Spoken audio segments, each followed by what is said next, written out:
Hello friends, welcome back to my channel study material. कैसे हो आप सभी लोग? आई होप कि आप सभी ठीक होंगे। फ्रेंड्स, आज का जो मेरा वीडियो होने वाला है मोस्ट इम्पोर्टेंट है आपका साइकोलॉजी सीडीपी से। सिगमंड फ्राइड का जो ये टॉपिक है मोस्ट इम्पोर्टेंट होता है और हर एक टीचिंग एग्जाम में इस वाले टॉपिक से क्वेश्चन आते ही आते हैं। आपके एचटेट के एग्जाम में पीआरटी, टीजीटी, पीजीटी तीनों ही लेवल में आपके सिगमंड फ्राइड से क्वेश्चन बनते हैं।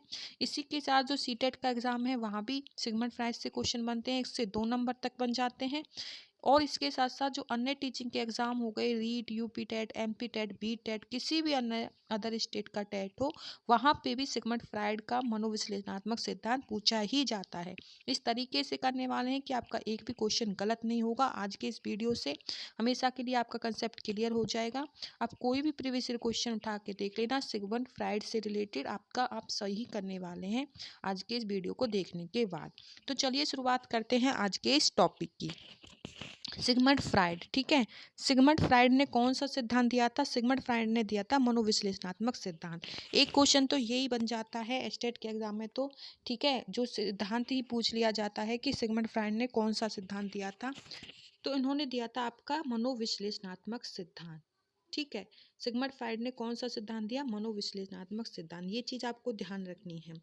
और मनोविश्लेषणात्मक सिद्धांत के प्रतिपादक सिगमंड फ्राइड है, इस तरीके से पूछ लिया जाएगा, ठीक है। सिगमंड फ्राइड ने कौन सा सिद्धांत दिया? मनोविश्लेषणात्मक सिद्धांत। और जो मनोविश्लेषणात्मक सिद्धांत है, इसके प्रतिपादक कौन है? इसके प्रतिपादक है सिगमंड फ्राइड, ठीक है। जो ऑस्ट्रेलिया के मनोवैज्ञानिक है, मनोवैज्ञानिक कहाँ के हैं? स्टेट के एग्जाम में ये चीज़ भी पूछी जाती है, पर सीटेट के एग्जाम में अब ये चीज़ें नहीं पूछी जाती हैं कि इन्होंने कौन सा सिद्धांत दिया। अब जो है अंडरस्टैंडिंग हो गया है सीटेट का एग्जाम, तो वहाँ पे क्या है, अंडरस्टैंडिंग की तरह से ही क्वेश्चंस आते हैं। पर एस्टेट के एग्जाम में इसका सिद्धांत, कहाँ के निवासी हैं, ठीक है, इन्होंने कौन सा सिद्धांत दिया, मनोविश्लेषणात्मक सिद्धांत किसने दिया, इस तरह के क्वेश्चंस पूछे जाते हैं। तो ये ऑस्ट्रेलिया के मनोवैज्ञानिक हैं। इस सिद्धांत में इन्होंने मन और मस्तिष्क का विश्लेषण किया, ठीक है। मन मस्तिष्क का इन्होंने इस सिद्धांत में क्या है, विश्लेषण किया था। इन्होंने 3 टाइप के मन बताए। किसने? सिगमंड फ्राइड ने। चेतन मन, फर्स्ट जो मन इन्होंने बताया वो है चेतन मन, कॉन्शियस माइंड। चेतन मन में क्या है, यह वर्तमान के विचारों से संबंधित होता है, ठीक है, वर्तमान के विचारों से संबंधित होता है। और जो अर्धचेतन मन है, सब कॉन्शियस माइंड, ये सेकंड है। एक तो हो गया चेतन मन। चेतन मन क्या है, वर्तमान के विचारों से संबंधित होता है। और जो अर्धचेतन मन होता है, सब कॉन्शियस माइंड, इसमें हमें कोई भी चीज़ तुरंत याद नहीं होती, लेकिन कुछ समय के बाद वह चीज़ हमें याद आ जाती है, ठीक है। मीनिंग ये है, चेतन मन में जो चीज़ें चल रही हैं वर्तमान में, अभी जो चीज़ें हो रही हैं, ठीक है, अगर आज जो कुछ भी आपने किया पूरे दिन में आपने किया, और शाम को कोई आपसे पूछे कि आपने दिन में क्या किया, तो वो चीज़ें क्या आपके चेतन मन में है, कॉन्शियस माइंड है, आज जो है सब कुछ तुम्हें याद है, तो शाम को सारी चीज़ें आप बता दोगे कि आज मैंने दिन दिन में ये काम किए थे, ये सारी चीज़ें की थी, मैं यहाँ गया था, मैं वहाँ गया था, ठीक है। तो ये चेतन मन से, वर्तमान से रिलेटेड होता है आपका चेतन मन, कॉन्शियस माइंड। और जो अर्ध चेतन मन होता है, इसमें क्या होता है, इसमें कोई भी चीज़, जैसे कि आज की जो भी चीज़ें हुई, आज आप शाम को बता दोगे, लेकिन 1 हफ्ते बाद या 2 हफ्ते बाद आज के दिन के बारे में आपसे पूछा जाए, तो क्या है, आप चीज़ों को तुरंत नहीं बता पाओगे, ठीक है। आपको थोड़ा याद करना पड़ेगा, कुछ समय लेना पड़ेगा, चीज़ों को याद करोगे कि उस दिन मैंने क्या क्या किया था, ठीक है, मैं कहाँ गया था, वहाँ मैंने क्या किया था, सारी चीज़ें जो हैं आप याद करोगे और तब आप बता पाओगे, तो वो क्या है, आपका अर्धचेतन मन है, ठीक है। यहाँ पे चीज़ें तुरंत याद नहीं होती, लेकिन कुछ समय अगर दिया जाए सोचने के लिए, तो वो चीज़ें याद आ जाती हैं। अर्धचेतन मन ये होता है, ठीक है, सबकॉन्शियस माइंड। थर्ड है आपका चेतन मन, अनकॉन्शियस माइंड, ठीक है। अनकॉन्शियस माइंड में क्या होता है, इसमें जो भी बातें होती हैं, ठीक है, वो हम भुला चुके होते, पूरी तरह से उन बातों को, चीज़ों को हम भुला चुके थे। और जो आज का दिन है, जिसके बारे में शाम को बता दिया, 2 हफ्ते बाद कोई पूछेगा तो आप थोड़ा याद करके कुछ समय लेके बताओगे। और 2 या 3 साल बाद अगर कोई पूछेगा, तो आप चीज़ क्या पता उस चीज़ को भुला ही दो, आप इतना उसे इम्पोर्टेंस ना दे कि आप उसे लंबे समय तक याद रखें, तो वो क्या है, आपके अचेतन मन में चली जाएगी, ठीक है, आप पूरी तरह से उसे भूल चुके होंगे। और हमारे याद करने पर भी, अगर तुम याद भी करोगे, ध्यान भी दोगे, तो आपको याद नहीं आएगी। यह क्या है, अचेतन मन से संबंधित होता है।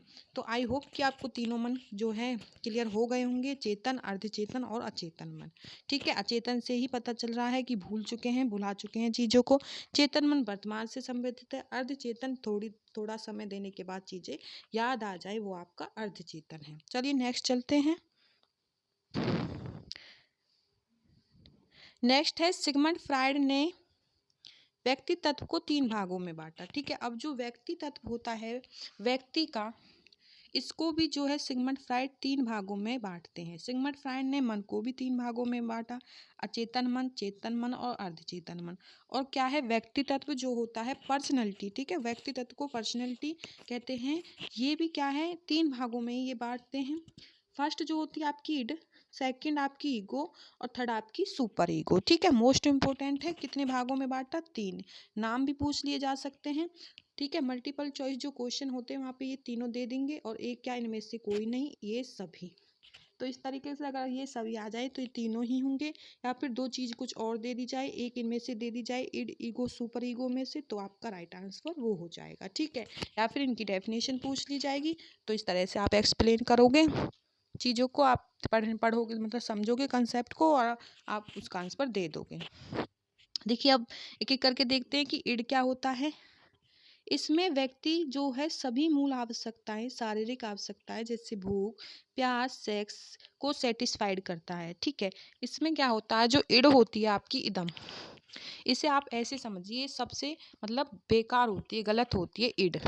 इसमें अगर जो व्यक्ति है सिर्फ अपने बारे में सोचता है, क्या है, अपने बारे में सोचता है, अपनी मूल आवश्यकताएं जो उसकी ज़रूरत है। ठीक है, कोई भी उसकी ज़रूरत हो सकती है, उसकी शारीरिक ज़रूरत, उसकी भूख, प्यास, सेक्स, ये सारी चीज़ें वो सिर्फ अपने बारे में सोचेगा, और उनको सेटिस्फाइड करने के लिए, उनको पूरा करने के लिए वो कुछ भी करेगा।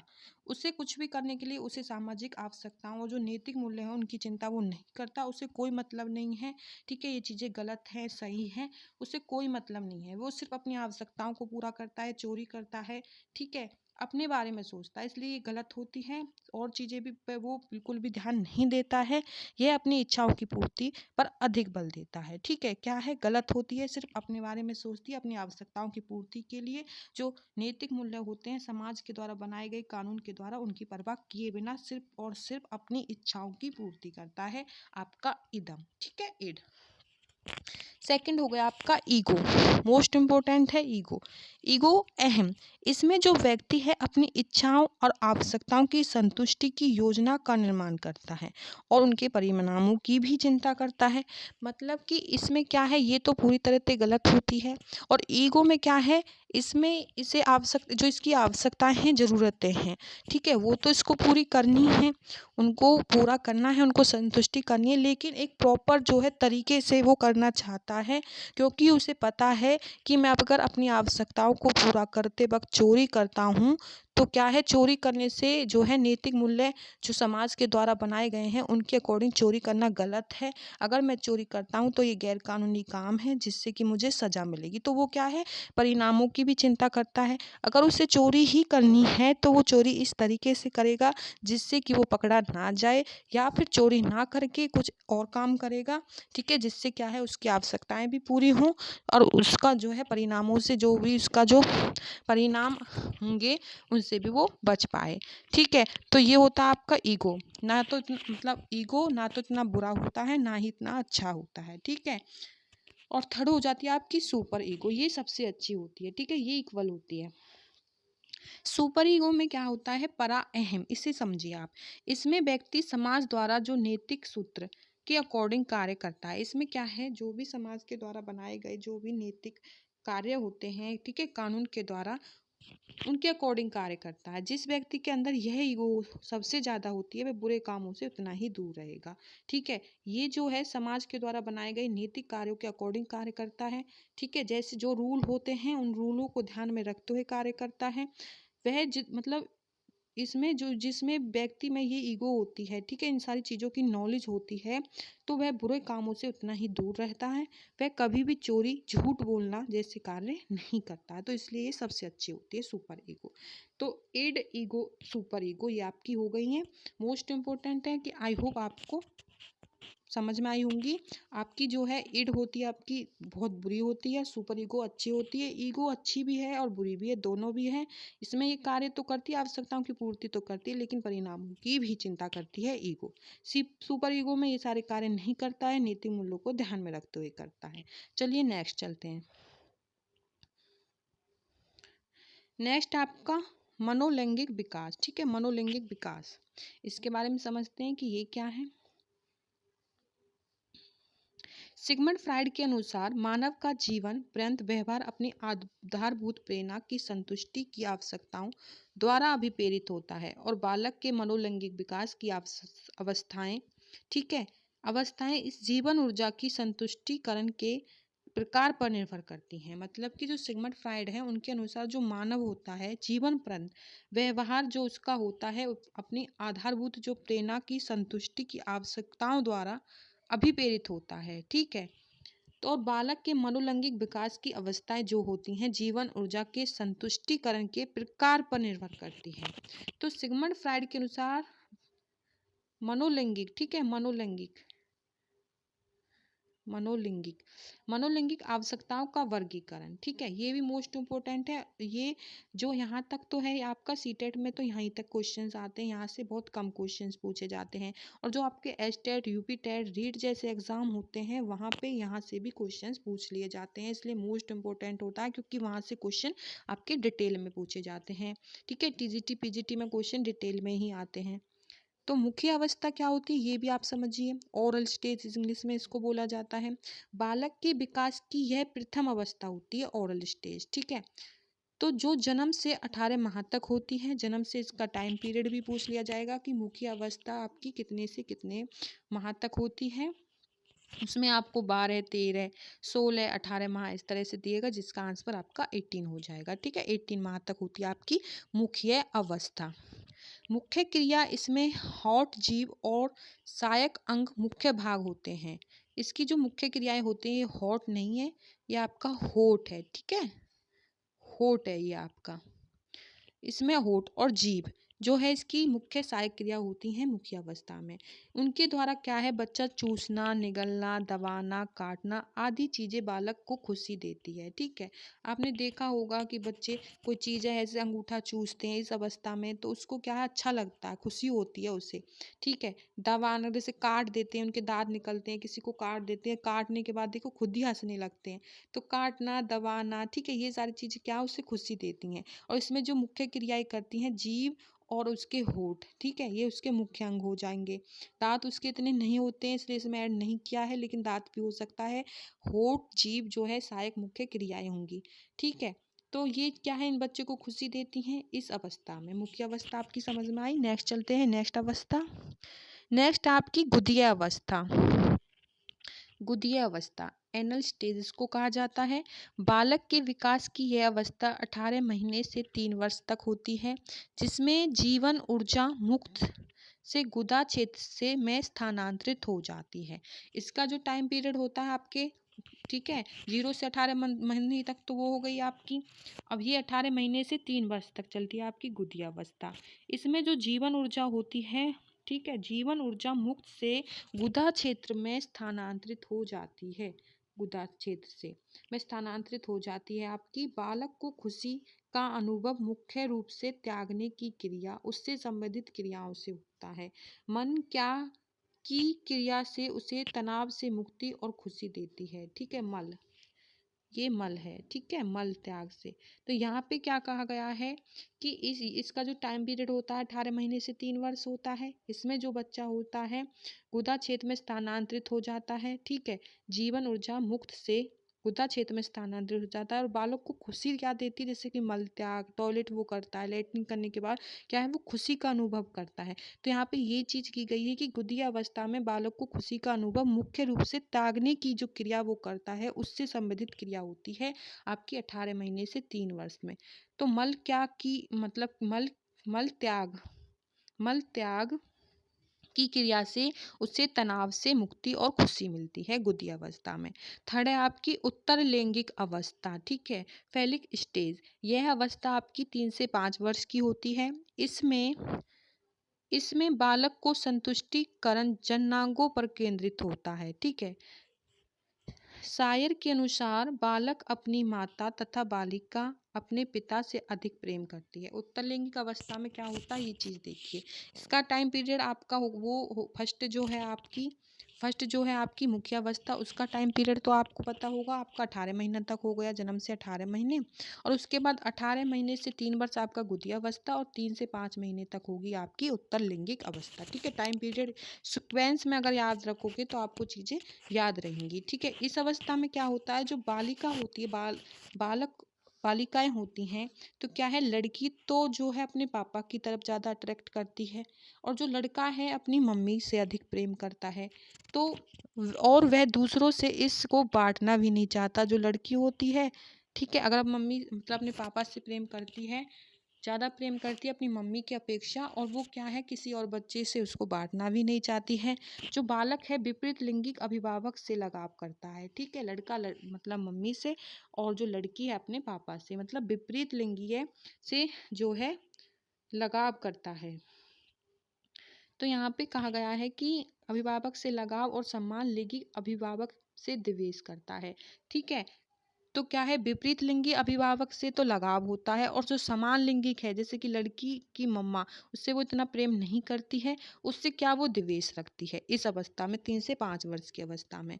जो लड़के को अपनी माता से प्रेम है तो उसे ओडिपस का नाम दिया गया है। स्टेट के एग्जाम में यहाँ से क्वेश्चन जरूर बनता है कि अगर एक लड़का अपनी मम्मी से अधिक प्रेम कर रहा है तो उसको कौन सी ग्रंथि कहा जाएगा, तो उसको ओडिपस कहा जाएगा।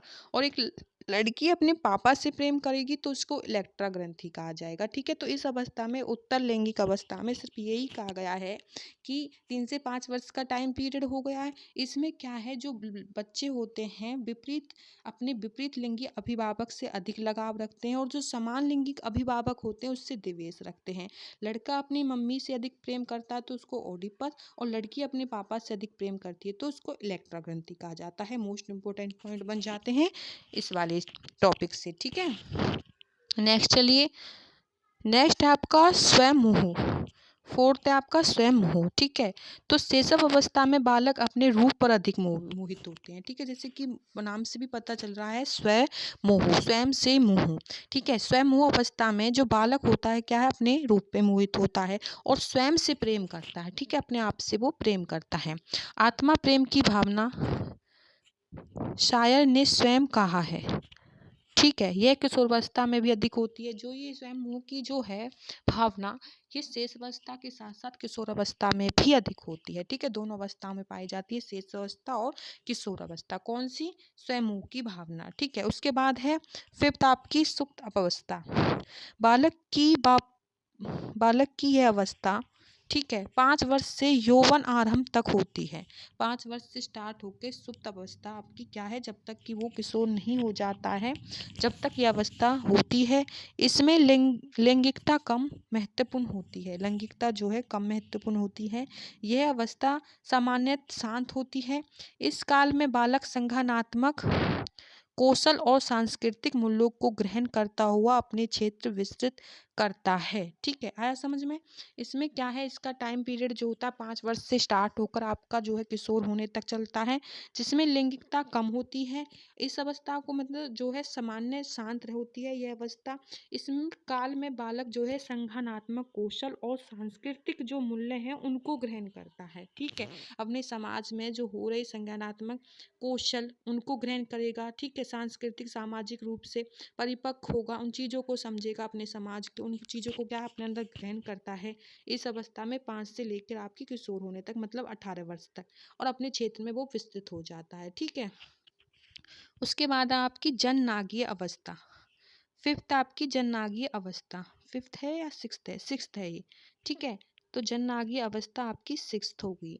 यहाँ पे क्या है, किशोर अवस्था काल है जिसमें लैंगिक ऊर्जा पूरे बल के साथ दोबारा प्रकट होती है। अब क्या है, इसमें जो बच्चा है किशोर अवस्था में आने के बाद जो लैंगिक ऊर्जा होती है पूरे बल के साथ अब दोबारा प्रकट होती है। एक कब हुई थी आपकी 5 वर्ष, 3 से 5 वर्ष के में, और अब क्या है किशोर होने के बाद दोबारा से जो है प्रकट होती है। इस काल में व्यक्ति प्रेम अधिक परोपकारी होता है।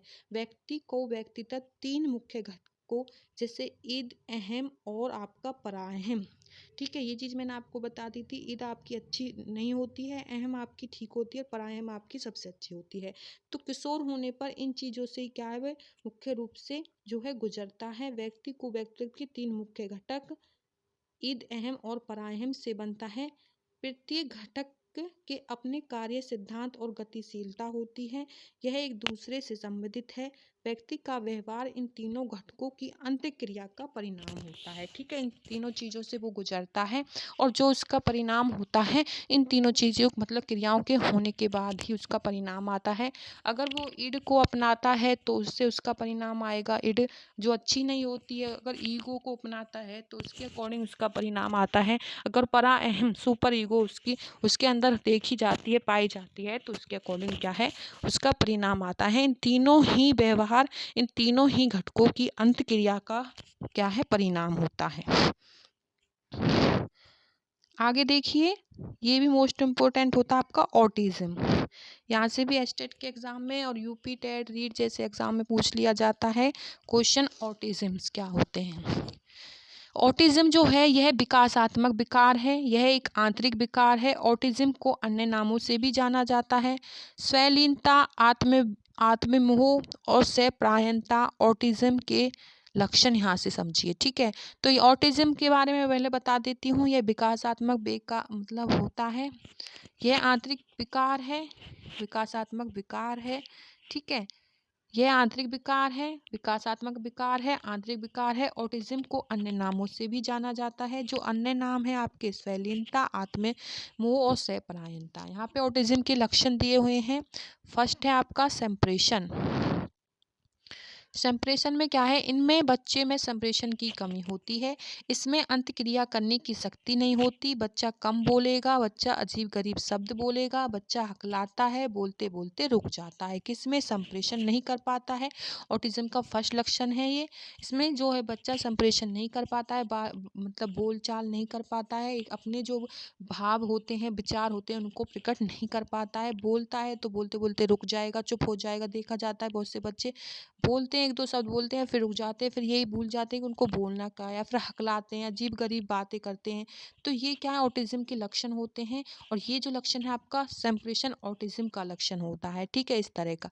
उसके बाद है सामाजिक रूप से अगर कमजोर है, तो ये भी क्या है ऑटिज्म का लक्षण होता है। बच्चा सामाजिक कार्यों में भाग नहीं लेता है। अगर उसमें ये होता है तो वो एकांत रहना, ऐसे बच्चों से दोस्ती नहीं करते हैं, किसी के साथ जो है मिलजुल कर नहीं रहना पसंद करते हैं, कम हंसते हैं, कम मुस्कुराते हैं, सामाजिक रूप से कमज़ोर होते हैं। अगर वो ऑटिज्म है, मतलब ये अगर सामाजिक रूप से कमज़ोर है, ये सारी चीज़ें वो करते हैं, तो ये भी एक ऑटिज्म का लक्षण होता है। इसी के साथ व्यवहारात्मक लक्षण, ठीक है, ये भी ऑटिज्म का लक्षण होता है। इसमें बच्चे रूढ़िबद्ध व्यवहार करते हैं, परिवर्तन का विरोध करते हैं, इनकी जो रुचि है सीमित होती है। बच्चे को बार बार दोहराते हैं, बाध्यकारी व्यवहार करते हैं। बच्चे आत्मघाती होते हैं, खुद को नुकसान पहुंचाते हैं, खुद को चोट पहुंचाते हैं। ये क्या है, ये भी आपका ऑटिज्म का क्या है लक्षण होता है। ऑटिज्म होने के कारण, ठीक है, तो ऑटिज्म होने के कारण भी होते हैं कि किस वजह से ऑटिज्म का शिकार हो जाता है एक बच्चा। तो वंशानुक्रम, मस्तिष्क में चोट लगना और पर्यावरण, स्पोरेडिक ऑटिज्म। ठीक है, वंशानुक्रम के कारण भी, जिसके माता पिता में ये लक्षण होते हैं, ऑटिज्म होता है, तो उनके बच्चों में भी होने के चांसेस हो जाते हैं। तो वंशानुक्रम जो होता है इसकी वजह से मस्तिष्क में अगर चोट लग जाए, तो कई बार चोट लगने, अंदरूनी चोट के कारण भी ऐसी हो जाता है ऑटिज्म के शिकार। पर्यावरण, ठीक है, अगर पर्यावरण में ही अगर आसपास चीज़ें ही है, इस तरह का माहौल ही इस तरह का मिले अगर इस बच्चे को, तो क्या है ऑटिज्म हो जाता है। ऑटिज्म इसमें वंशानुक्रम ना होने के कारण भी अगर ऑटिज्म आ जाता है, तो उसको क्या है स्पोरेडिक ऑटिज्म कहते हैं। अगर किसी बच्चे के माँ बाप में ये लक्षण नहीं होते हैं, ऑटिज्म नहीं होता है, अगर वो फिर भी ऑटिज्म का शिकार होता है, तो उसको क्या कहा जाता है आपको स्पोरेडिक ऑटिज्म कहलाता है। ठीक है, चलिए नेक्स्ट, ऑटिज्म के रूप। नेक्स्ट देखिए ऑटिज्म के रूप। क्लासिक सिंड्रोम, ऑटिज्म जब आपकी संप्रेषण योग्यता कमजोर होती है, आपके अंदर संप्रेषण विकार होता है, तो वो क्या है आपका क्लासिक सिंड्रोम होता है, ऑटिज्म के रूप होते हैं। ठीक है, मोस्ट इम्पोर्टेंट है। उसके बाद देखिए एस्पस, इसमें सामाजिक व्यवहार कमज़ोर होता है। परविश में संप्रेषण और सामाजिक व्यवहार दोनों ही कमज़ोर होते हैं ऑटिज़्म में। और जो ऑटिज़्म मनाया जाता है आपका 2 अप्रैल को विश्व ऑटिज़्म दिवस मनाया जाता है। मोस्ट इम्पोर्टेंट क्वेश्चन होता है। और राष्ट्रीय अधिनियम में ऑटिज़्म को विकलांगता में शामिल किया गया। ठीक है, आई होप कि आपको क्लियर हुआ होगा। ठीक है, ऑटिज़्म के ये रूप होते हैं क्लासिक सिंड्रोम। ऑटिज्म जब आपकी संप्रेषण योग्यता कमजोर होती है तो आपके अंदर संप्रेषण का विकार होता है। एस्पेस, इसमें सामाजिक व्यवहार कमजोर होता है। किसमें? एस्पेस में। परवेश, इसमें संप्रेषण सामाजिक व्यवहार दोनों कमजोर होते हैं। और जो आपका इसका विश्व ऑटिज्म दिवस 2 अप्रैल को मनाया जाता है और राष्ट्रीय अधिनियम में ऑटिज्म को विकलांगता में शामिल किया गया। ठीक है, तो इतना ही है। इसके बाद आप कोई ऐसी मतलब पॉइंट नहीं रह गया है कि जिससे आपको कहीं और से पढ़ना पड़े। सारी चीज़ें हैं डिटेल में मैंने आपको करवाया है। कोई भी एग्जाम दे लेना जहाँ से आपका मनोलैंगिक विकास जो है आपका सिगमंड फ्राइड से क्वेश्चन आएगा, तो इससे बाहर नहीं आने वाला है। ठीक है, आपका कोई भी जो है आंसर का जो गलत नहीं बनेगा। कोई भी आप प्रीवियस ईयर क्वेश्चन उठा के देख लेना, सॉल्व करके देख लेना, इस चैप्टर से रिलेटेड आपके ठीक होने वाले हैं। अगर आपको वीडियो पसंद आए तो प्लीज़ चैनल को सब्सक्राइब करें। इसी तरीके से मैं आपके अन्य CDP के जो टॉपिक हैं वो भी कराऊंगी। साथ ही साथ अन्य सब्जेक्ट हैं आपके एस्टेट के, सीटेट के, वो भी मैं आपकी कवर कराने की पूरी कोशिश करूंगी। Thank you friends.